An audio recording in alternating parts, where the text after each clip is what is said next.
ہم ہی بنائیں گے. ہاں پھر تو جواب تو آپ دیتے جا رہے ہیں. خواب ایک خواب ہے جب تک وہ ریئلائزیشن نہ ہو اور پریکٹیکل لائف میں نہ لایا جائے. تو جب آپ یہ سب کچھ کریں گے تو پھر آپ اس کا نتیجہ بھی دیکھیں گے. یہ مطلب ہے خواب کا. تھینک یو حضور, تھینک یو سو مچ. جی جی بہت شکریہ برادر سمیٹا صاحب. عوان صاحب خدا کی سلامتی. آپ حضور سے کوئی بات کرنا چاہیں تو اپنا مائک آن کر سکتے جی خدا کا سلام ہو سب پہ. حضور آپ کو بھی خدا کا سلام ہو. تو ہیں. یہ آپ یہ کھلتا نہیں ہے بعض کا آتا ہے یہ مائک جو ہے اور تصویر بھی نہیں کھلتی. تو جب آپ پکارتے ہیں تب کھلتی ہے. ہاں جی، وہ آپ کو میں نے جب بتایا تھا نا سیکورٹی ریزنز کا، تو اچھا ہاں جی وہ مائک کیمرہ یہ ایک چیزیں ہم بڑی اس کو ہائی لیول پہ اب کنٹرول کر رہے ہیں کہ اچھا 0% بھی رسک نہ رہے. اور ابھی جو ممبران موجود ہیں وہ تو پھر کیمرہ ابھی آن کرتے بھی نہیں ہیں، تو اس لیے ہم نے مائک آن کر رکھا ہے، کیمرے کو پرماننٹ آف کیا ہوا ہے. جی ٹھیک. تو میں نے گزارش آپ سے یہی کرنی ہے جو ڈبیٹ ہوا ہے نا احمدیہ کمیونٹی سے، تو پلیز اگر وہ ویڈیو ہو تو مجھے بھیج دیں. جی بہت بہت شکریہ. بہت شکریہ. پروفیٹ اختر بھائی, وہ ویڈیو آپ اپنے چینل پہ لگا دیں گے تو میں بھی دیکھ سکوں گا. جی میں آپ کو وہ چینل پہ لگا کے تو پرائیویٹ میں بھیجوں گا، اسے آگے شیئر مت کیجیے گا، یہ انہوں نے درخواست کی ہے ممبران نے. جی ٹھیک ہے جی, انشاءاللہ ٹھیک ہاں جی وہ نخواست کیونکہ یہ تھوڑا. تو جی کوئی اور بھائی کوئی بات کرنا چاہیں مجھ سے، کوئی سوال ان کی گوش گزار کرنا چاہیں؟ برادر ایم بی خان صاحب خدا کی سلامتی سے بات کرنا چاہیں گے؟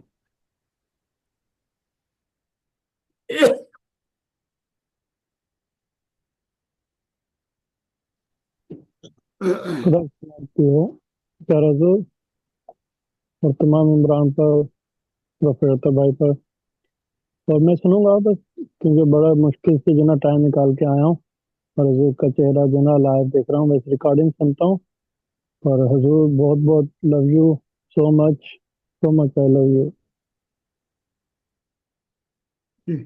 جی شکریہ. نسیم صاحب خدا کی سلامتی، اگر آپ حضور سے بات کرنا چاہیں، کوئی سوال پوچھنا چاہیں تو اپنا مائک آن کر سکتے خدا کا سلام ہو حضور. آپ پر بھی خدا کا سلام نصیب. جی میں سن رہا ہوں. ٹھیک ہے جی. ہیں. جی حضور حضور ابھی تک تو سوالات موصول نہیں ہوئے، تو جیسے ہی لائیو سٹریم پہ کے سوال ہوں گے تو میں آپ سے گوش گزار کروں گا. امام حسین کے اور ان کی شہادت کے متعلق کچھ سوالات تھے جن پہ میں جماعت احمدیہ کو کل رات موضوع تفصیلات بیان نہیں کر سکا، تو آپ کے حضور یہ درخواست تھی کہ اس پہ ایک مفصل وضاحت فرما دیں کہ روح کی دنیا میں حضرت امام حسین کی شہادت کو لے کے امام حسین کے از خود، نبی محمد عربی اور اہل بیت کے اور فرشتوں کی طرف سے اس کو کس نگاہ سے دیکھا گیا ہے؟ میں نے وہ ڈبیٹ سنی. اس میں وہ کہہ رہے تھے کہ یہ تو ایک معمولی سی بات ہے کہ ان کے پاس چارہ نہیں تھا. وہاں پہ 3 شرائط پیش کی گئیں. مجھے امام حسین نے کہا یا مجھے یزید تک پہنچا دو یا کسی بارڈر پہ پہنچا دو لڑنے کے لیے یا مجھے واپس جانے دو. تو یہ کوئی ایسی بات نہیں ہے کہ جس کو جانے کے لیے خدا کے پاس جانا پڑے، آسمانوں پہ جانا پڑے. اس قسم کی فضولیات وہ باتیں کر رہے تھے. تو میں آپ کو غیر معمولی باتیں نہ بتاؤں تاکہ سے چکرا کے آپ زمین پہ گریں. جی دوسری بات یہ ہے کہ ابھی تک ماحول بڑا جاہلانہ ہے. 5 آدمی ایک وقت میں بات کرتے ہیں اور ایک دوسرے کو ٹھکراتے ہیں، نہ ان میں سننے کا حوصلہ، اور بس جذبات کی روح میں بہہ چلے جاتے ہیں اپنے مذہب میں۔ تو جو غیر معمولی بات ہے وہ شروع ہوتی ہے علی سے۔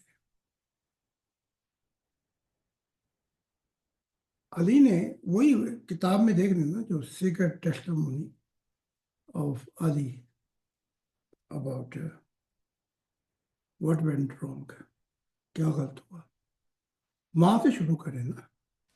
ہم ایک دم پہنچ جائیں ٹینیوں پہ تو بات نہیں بنے گی۔ جہاں پہ یہ اہل بیت کے ساتھ سب کچھ ہوا اس کا ذمہ دار محمد صاحب ہے، یہ ہے غیر معمولی غلطی ان کی، بھگتان سب کا۔ غلطی محمد صاحب کی کہ نبی نہیں آ سکتا، اور ہزاروں نبی مر گئے، قتل ہو گئے یا خاموش ہو گئے، اس کا جو بھگتان ہے وہ کون برداشت کرے گا؟ قیمت کون برداشت کرے گا؟ یہ سب محمد صاحب پہ ہے۔ تو وہ جو کتاب ہے محمد میسج ٹو مسلم، وہ ان کو تقریباً اگلی ڈبیٹ میں کہیں کہ وہ پڑھے پہلے اس میں علی صاحب کیا کہہ رہے ہیں۔ اصل مسئلہ جو ہے وہ یہاں سے شروع ہوا کہ محمد صاحب نہیں چاہتے تھے کہ وہ نبی ہو، اور علی کہتے ہیں کہ مجھے جبرائیل نے خبر دی کہ محمد کے بعد تو اگلا نبی۔ اب عثمان ابو بکر تو لکیر کے فقیر تھے، جو محمد صاحب نے کہا وہ کر دیا۔ انہوں نے تو اپنی حدیثیں بھی پڑھ دی، کہیں اسلام میں تفرقہ نہ پیدا ہو جائے۔ ہاں عمر نے ان کی نیت میں عمر نے جھگڑے بازی کی تو کہ اب محمد صاحب کا دماغ ٹھیک نہیں رہا، تو ہمارے پاس قرآن تھا۔ علی کہہ رہے تھے لکھاؤ، اگر قرآن میں تبدیلی بھی ہوئی کرنی پڑی تو ہم کریں گے۔ تو یہاں سے بات یہ کہ جب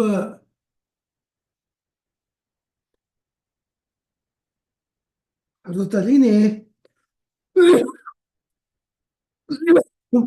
ان سے کہا محمد عربی سے کہ میرے پاس تو جبرائیل آئے اور کہا کہ میں اگلا نبی ہوں، تو گدی کہاں کی، خلفہ کہاں کی؟ پہلے تو محمد صاحب نے سمجھانے کی کوشش کی، میرے بعد نبی ہوتا تو عمر ہوتا۔ اے علی، تو میرا بھائی جیسے موسیٰ کا بھائی ہارون تھا، لیکن ہارون نبی تھا، تو نبی نہیں۔ بڑا کچھ سمجھایا۔ ایک تو اس مسئلے پر کافی کشیدگی ہوئی۔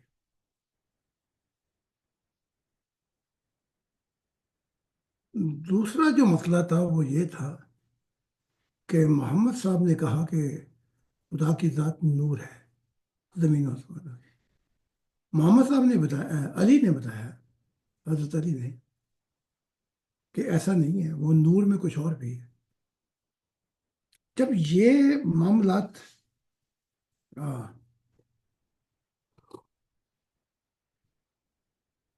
جب تضاد پیدا ہوئے تو ایک دن محمد صاحب نے اذان دلوائی، ان کی ایمرجنسی، نماز کا وقت نہیں تھا، تو کہا اے لوگوں، کوئی بھی ہو جو یہ دعویٰ کرے کہ میرے بعد نبی ہے تو وہ ہرگز ہرگز نبی۔ پھر یہ بھی کہی کہ عمر اگر نبی ہوتا میرے بعد تو عمر ہوتا. یعنی کہ علی یہ سمجھے تھے کہ کہیں گے کہ علی یہ کہہ رہے ہیں اور جبرائیل ہے. کیا جبرائیل محمد صاحب کے پاس نہیں گئے؟ ہاں گئے. پھر محمد صاحب نے کیوں دبا دیا؟ میں شیعوں کی یہاں نمائندگی نہیں کر رہا. تو جب یہ اور علیحدگی میں ابو بکر اور عمر کو کہہ گئے کہ کچھ ہو جائے تم چلے جاؤ تو یہ عمر کو بنا دینا، عمر جائے تو کچھ اور کر دینا، لیکن علی کو خلفا مت بنا، کیونکہ اس نے اسلام کے اندر تقسیم کر دی. یہ سارا پھٹا تو یہاں سے پڑا ہے.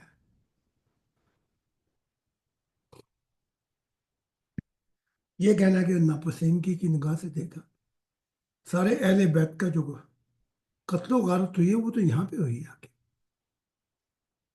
اگر علی نبی بن جاتے، لیکن محمد صاحب کی ضد تھی کہ میرے بعد نبی نہیں ہے.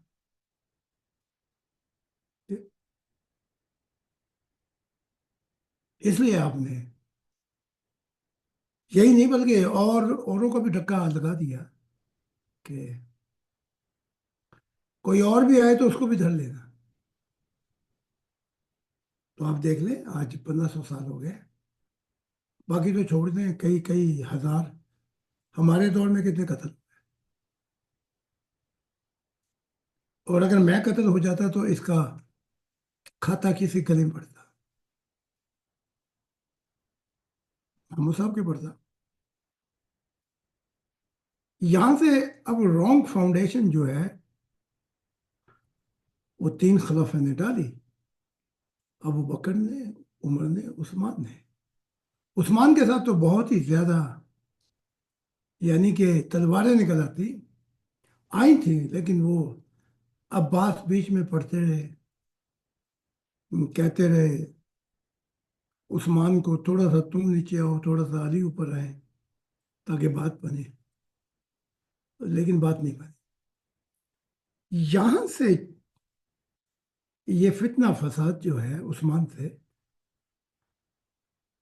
یہاں سے شروع ہوتا ہے، کیونکہ عثمان نے بنو امیہ کو اپنے اچھی اچھی پوزیشنیں دی، تو وہ، اور بلکہ عمر نے بھی نہیں ہٹایا ابو سفیان کو، حالانکہ انہیں گورنر ہٹانے کی بڑی تھی، پسند کرتے تھے گورنر ہٹانا، لیکن نہیں ہٹایا. تو معاویہ کو نہیں ہٹایا.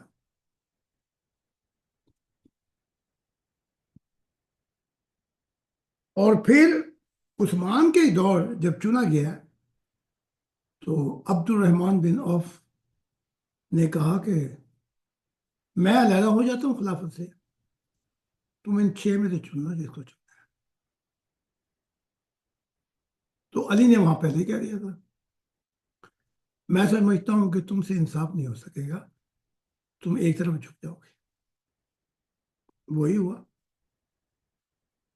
جب علی سے کہا گیا کیا تم اللہ کے رسول اور خلافہ کی اطاعت کرو، انہوں نے کہا نہیں، خلافہ کی اطاعت سے آگے بھی جو میں سمجھتا ہوں وہ کہوں گا. تو ہاتھ جھڑک دیا عبد الرحمن بن عوف نے.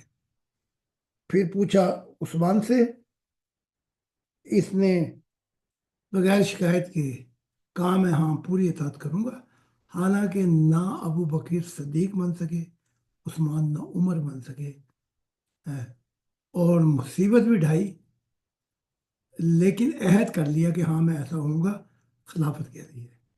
یہاں سے تو خون شروع ہوتے ہیں. بنی امیہ، معاویہ، پھر وہ یزید بیٹھا، پھر جو حضرت جعفر بن طیار کے ساتھ، جعفر بن طیار نے ان کے بیٹے کے ساتھ ہوا، زبیر کے ساتھ ہوا دوسرے، وہ جو حسن کو زہر یا جو حسین کے ساتھ ہوا. تو معاویہ نے حقیقت یہ ہے کہ اسے زہر دیا، اور پھر عمرو بن عاص اور معاویہ دونوں ہنستے تھے اور کھیلتے تھے کہ زہر بھی اللہ، زہر جو شہد میں ملا کے دیا جائے یہ بھی اللہ کی ایک فوج ہے. ٹھیک؟ پھر جو اس حسن کے ساتھ ہوا، حسین کے ساتھ ہوا، وہ ساری بنیاد تو محمد صاحب نے رکھی ہے. اب ان سے پوچھو یہ غیر معمولی بات ہے کہ نہیں، پھر اب تو بڑھ کے جائیں گے. اوہ ہو. پھر چیتا چیتا صاحبوں نے کہا کہ تم مت جاؤ، اور جانا ہی ہے تو پھر ان کو یہیں پہ چھوڑ جاؤ جو اہل بیت ہیں، خاندان. یہ ضدی شخص ہے، کسی کی بات نہیں مانی، اور جو آوارہ پینڈو یا بدھو لوگ ہوتے ہیں وہ چل پڑے ساتھ ساتھ کہ ہمیں بھی خلافت میں سے پھر بڑی انعام ملیں گے. کوئی فوج تھوڑی تھی. تو وہاں جا کے پتہ لگا انہوں نے تو بغاوت کی ہے. تو عقیل نے بلایا تھا کہ آ جاؤ، تو ان کے آنے تک 70,000 لوگوں کی عقیل نے کہا بیعت ہو چکی. وہاں پہنچنے سے پہلے عقیل کا سر تن سے جدا کر کے انہوں نے گدیوں میں پھینک دیا. ٹھیک؟ پھر حسین کو دکھایا بھی گیا تھا کہ نہ جا، خواب دکھائی گئی تھی جو مجھے اب پتہ ہے، لیکن اس کے باوجود اس نے غلطی کی. اور جو فرقہ یا جو اسلام کو سب سے زیادہ ڈسا گیا ہے وہ سنی اور شیعہ ازم کا یہ کنفرٹیشن ہے. ٹھیک ہے؟ بعد میں تو غلطیوں پہ غلطیاں ہوتی رہیں، لیکن اس ساری غلطیوں کا جو بنیادی شخص ہے وہ محمد عربی ہے، جس نے جبرائیل کی بات نہیں مانی اور اسی اس میں ضد میں. اب وہ دیکھو نا، کہتے ہیں میری سب سے پیاری بیوی عائشہ ہے. تو عائشہ نے کہا اے لوگو یہ تو کہو کہ وہ محمد خاتم النبیین ہے، لیکن یہ نہ کہو کہ ان کے بعد نبی نہیں. تو اس کو بڑے زوردار طریقے سے گھر کے پیچھے بٹھا دیا پردے میں. تو کیا بی بی عائشہ جس سے اتنی محبت تھی انہوں نے ایسے ہی بات کر دی؟ ان کو بتایا گیا ہوگا کہ نبی آ سکتے ہیں، میں نے حکمت استعمال کی. تو جو حسن، جو حسین، جو اہل بیت، جو 73 لوگ تھے، جو کچھ ہوا پھر محمد صاحب کے ساتھ فیملی میں، اس کی اصل بنیاد رکھنے والے محمد ہیں. جی؟ اب یہ غیر معمولی بات ہے کہ معمولی بات ہے؟ ان سے پوچھو. بالکل جی، بڑی غیر معمولی بات ہے. جی؟ اگر یہ جبرائیل کی بات مان جاتے جو باتیں حضرت علی نے کی کہ خدا کی ذات نور ہی نہیں، اس میں اس کا روپ بھی ہے، اور وہ کچھ اور بھی بتا رہے تھے حضرت علی، ان پہ اور کچھ بھی مشاہدہ الہی ہوا تھا. اگر وہ بچا جاتے تو یہ اسلام کی جگہ صوفی ازم اور اسپرچویلٹی شروع. پھر یہ جو آیا نا شیخ عبد القادر جیلانی، یہ بھی مسیح ہوتا. اب چونکہ وہ لین پہ آئے ہیں محمد کی، وہ محمد کے بعد کوئی نبی نہیں، ضد بازی میں، تو اس نے بھی انکار کر دیا یہ شیخ عبد القادر جیلانی، کہ جب کہا گیا کہ تو جیسے مجھے کہا گیا تھا اپنے مذہب، ٹریڈیشن، کلچر کو شو، تو خدا میرے لیے عزیز ہے کہ محمد صاحب عزیز ہیں یا ان کی شریعہ عزیز ہے؟ خدا حافظ. ہاں تو وہ اس کے لیے محمد عزیز تھا نا. اس کے بعد جو لگاتار آئے ہیں تعظیم کی تو خبر لگ گئی تھی آسمانوں سے، لیکن سوال یہ تھا صوفیت میں کہ سارے چوہے اکٹھے ہو کے ملے اور کہا جب بھی یہ بلی آتی ہے کوئی نہ کوئی چوہا کھا جاتی ہے۔ بڑی میٹنگ سوچ و بچار کے بعد فیصلہ ہوا کہ اس کے گلے میں ایک گھنٹی باندھی جائے، جب آئے تو دور سے وہ کھڑکے گھنٹی، تو ہمیں پتہ لگ جائے گا، تو ہم اپنے بلوں کے اندر چھپ جایا کریں گے۔ لیکن سوال یہ اٹھا کہ بلی کے گلے میں وہ بیل کون باندھے گا؟ تو مشاہدات تو ہوئے، وہ سلسلہ تو چلا علی سے، لیکن ان مشاہدات کو بتائے گا کون؟ بتاتا ہے تو پھر قرآن جو ہے وہ مخلوق ہو جاتی ہے۔ تو اس بلی کے گلے میں گھنٹی کون باندھے گا؟ تو اس میں پھر ہوا یہ کہ جنہوں نے کہا کہ ہم نہیں، جو گھنٹی باندھنے کی کوشش کی وہ قتل ہو گئے، مارے گئے، خاموش ہو گئے۔ مشن صوفیت پھر اسلام کے اس میں آ گئی، کیا کہتے ہیں، ایک فریم نہیں ہوتا؟ جی فریم میں آ رہی۔ ہاں جی۔ تو اصل جو غلطی کا بنیادی شخص جو کھڑا ہوا ہے وہ محمد ہے۔ باقی جو غلطیاں ہوئیں، سب سے بڑی غلطی تو وہ تھی جو محمد صاحب نے کی، اور اپنے بعد خلفاء کا دروازہ کھولا اور جبرائیل کو علی کے ساتھ کام نہیں کرنے دیا۔ لہذا حسین 4 غلطیاں کریں یا 8، حسن 10 کریں یا 20، یا ان کے اہل بیت میں جتنے بھی کریں، کیونکہ وہ تو ایک ایسی دیوار کھڑی ہو گئی تھی محمد صاحب کی کہ سر مار کے ٹکراتے رہو، جیسے یہودی وہ دیوار گریہ پہ سر مار کے کہتے ہیں اللہ تو کب آئے گا۔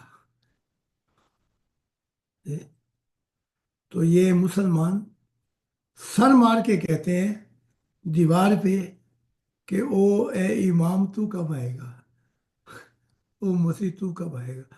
نہ ان کا امام آئے گا، نہ ان کا مسیح آئے گا، اور اگر آ بھی جائے ان کا ایمان تو اس کا جو حشر کیا وہ ہمارے سامنے ہی ہے۔ تم احمدیہ کے ساتھ ڈیبیٹ کر رہے تھے، اب یہ بھی سوچتے بچار کرتے تھے کہ میں مسیح ہوں، یعنی کہ وہ آئے گا تو آئے گا، جب آئے گا دیکھی جائے گی۔ تو پھر اور مصیبتیں آ گئیں کہ مینارے کا کیا کریں؟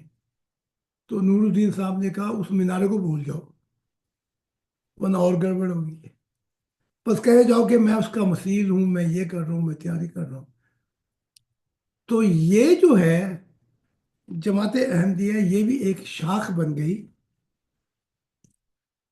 اسلام کی، اور ان کا جو نبی ہے وہ عشق محمد کے اندر جا کے پھنسا۔ 12 سال خدا بارش کرے اور وہ باز ہی نہ آئے اور خدا کی نہ سنے اور عشق کے محمدی میں دفن ہوتا جائے، تو پھر کیا کیا جا سکتا؟ تو یہ بھی وہی برانچ ہے، شاخ جو اسلام کے درخت سے نکلی ہوئی ہے۔ تو اب ان کو بھی سمجھ نہیں لگتی، ان کا بھی وہی ہوا، خلافہ چلے، پھر کہتے ہیں ہمارا تو زندہ تعلق ہے۔ اگر زندہ تعلق ہے تو ایک نبی دکھاؤ نا سر، لاؤ نا ایک نبی، تاکہ ہمیں بھی تو پتہ لگے، یا ہم سے دیکھ لو۔ اطہر کوئی ایک نبی تھوڑی ہے، اطہر سے پہلے بے انتہا نبی ہے جو خدا سے مل چکے ہیں۔ تو یہ مسئلہ تھا سارا، تو اس لیے وہ کہتے تھے خیر یہ کوئی ایسی بات ہے جس کے لیے خدا کے پاس جانا پڑے، اچھا چلو نہیں جاتے۔ یہ اب اس کے متعلق کیا کہو گے جو محمد صاحب نے پڑھا ڈالا پردے کے پیچھے؟ تو ان کو کہو، ان سب جماعتیں آپ نے کہا نہیں، آپ بھول گئے کہ وہ جو ہے، بلکہ کھل کے کہہ دو، جو محمد صاحب کا جرم ہے اس کے اندر علی نے انکشافات کی. اب ہم نے اس کا نام تبدیل کر کے محمد صاحب کا میسج رکھا ہے. تو اس میں ایسے ایسے انکشاف کیے علی نے کہ میرے ساتھ یہ معاملات ہوئے تھے، اور میری یہ باتیں سن کے محمد کا کیا حال ہوا تھا. پڑھ لیں وہ. تو یہ تھا سارا. جی اب روکتے ہیں کہ جی حسن سے یہ، حسین سے یہ، فلاں سے یہ، پتہ جو مارے گئے، وہ ساروں نے تو غلطی نہیں کی، وہ تو ساتھ میں ملے ہوئے ساتھ تھے نا. ہاں؟ اصل جو جہاں سے وہ ایٹم بم چلا ہے وہ محمد صاحب نے چلایا ہے، کہ میرے بعد نبی نہیں آ سکتا. ورنہ اسلام کی، اب وہ علی کہتے ہیں کہ میں نے اسلام میں پھوٹ پڑ جاتی اس لیے میں خاموش ہو گیا. حضرت ابو بکر کہتے ہیں میں نے وہ حدیثیں چلا دی کہ اسلام کا کیا ہوگا. تو انہیں اسلام نظر آتا تھا، خدا نظر نہیں آتا تھا. بے شک. تو یہ تھا اصل مسائل کے لیے. اور پھر یہ بات علی پہ، حسین پہ جا کے ختم نہیں ہوئی. یہ خون خرابیاں آج تک ہیں. آپ کو خبر ہونی چاہیے، آئے سال جب یہ گھوڑا نکالتے ہیں، یہ 1500 سال ہو گئے شیعوں کی اور یہ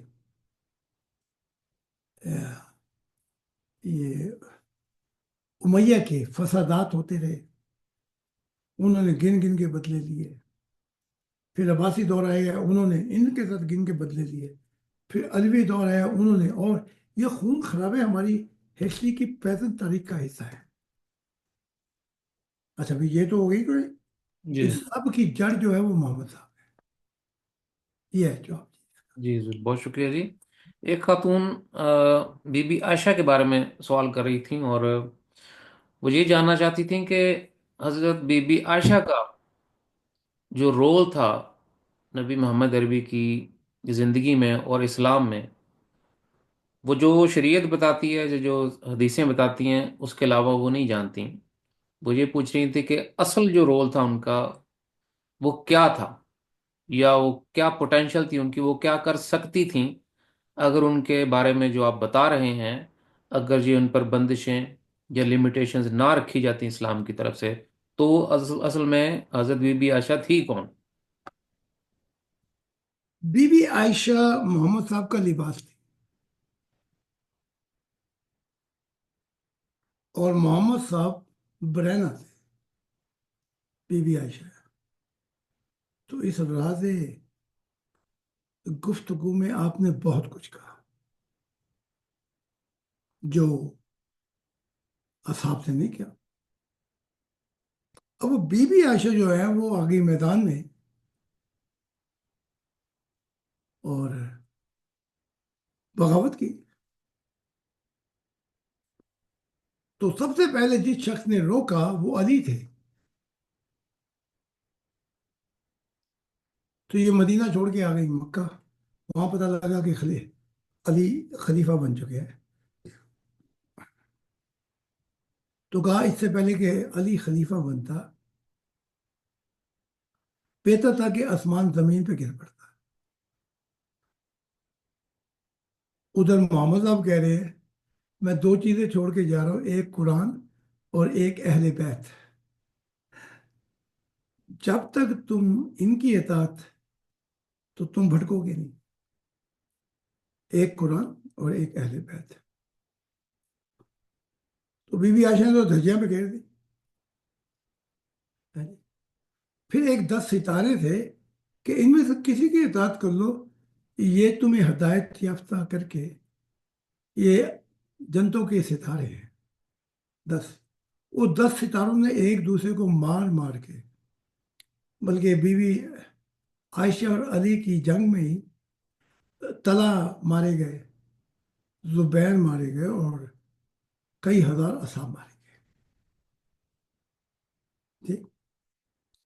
تو وہ جو رول تھا وہ تو اس مین ورلڈ میں، آج بھی اسلام مین ورلڈ ہی ہے کہ عورتوں کو وہی حق ملے ہوئے، مین ورلڈ ہے.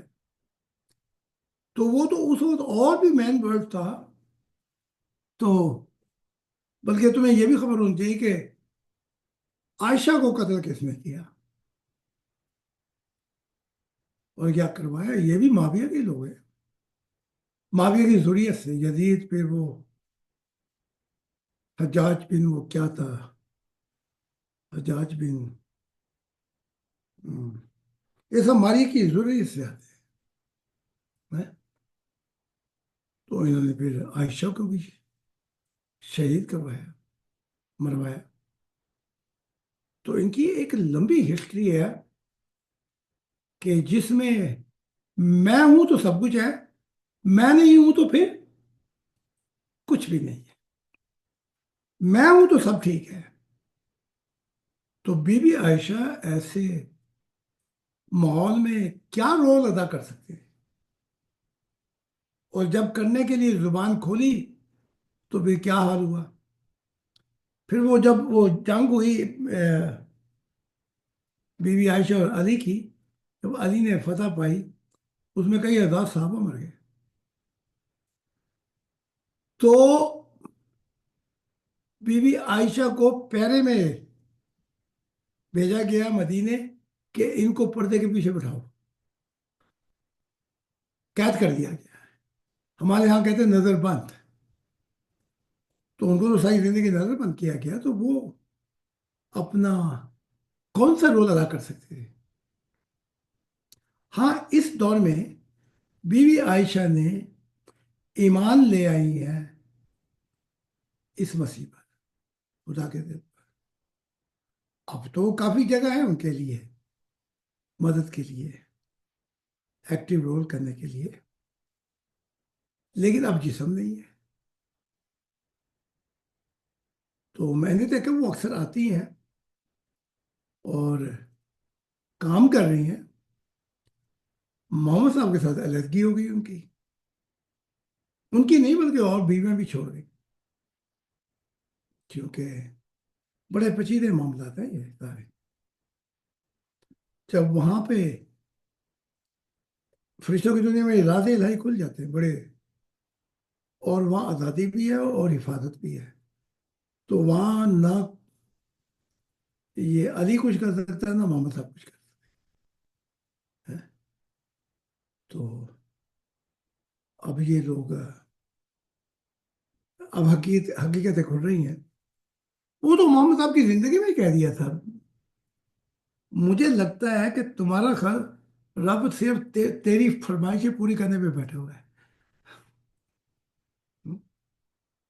جہاں کوئی چیز ہوتی فوراً جبرائیل آ جاتی ہے. ادھر بی بی عائشہ کا ہوا کہ انہوں نے کوئی ایسا سوئی ہے کسی کے ساتھ یا زنا کیا ہے جو کچھ بھی، ہاں، تو اتنا عرصہ گزر گیا، ایک ماہ سے اوپر یا 6 ہفتے یا اور. تو وہ کہاں گئے ہوئے تھے جبرائیل کہ کبھی ایک صحابہ سے مشورہ لیتے، کبھی دوسرے سے. تم کیا کہتے ہو؟ کہاں گئے تھے وہ جبرائیل جو ایک دن میں 10 دفعہ آتے تھے؟ ہاں، یہ سارے معاملات ہیں. تو جیسے تم نے کہا کہ 80% اس میں حکمت محمد صاحب کی ہیں، بلکہ جبرائیل کے ساتھ بھی کنڈیشن پہ کام کر رہے تھے محمد صاحب. یہ کرو گے تو میں کروں گا، نہیں تو میں نہیں کروں. تو پھر جبرائیل نے اٹرنیٹی آف گاڈ کے لیے بلینکو چیک دے دیا، یہ لے.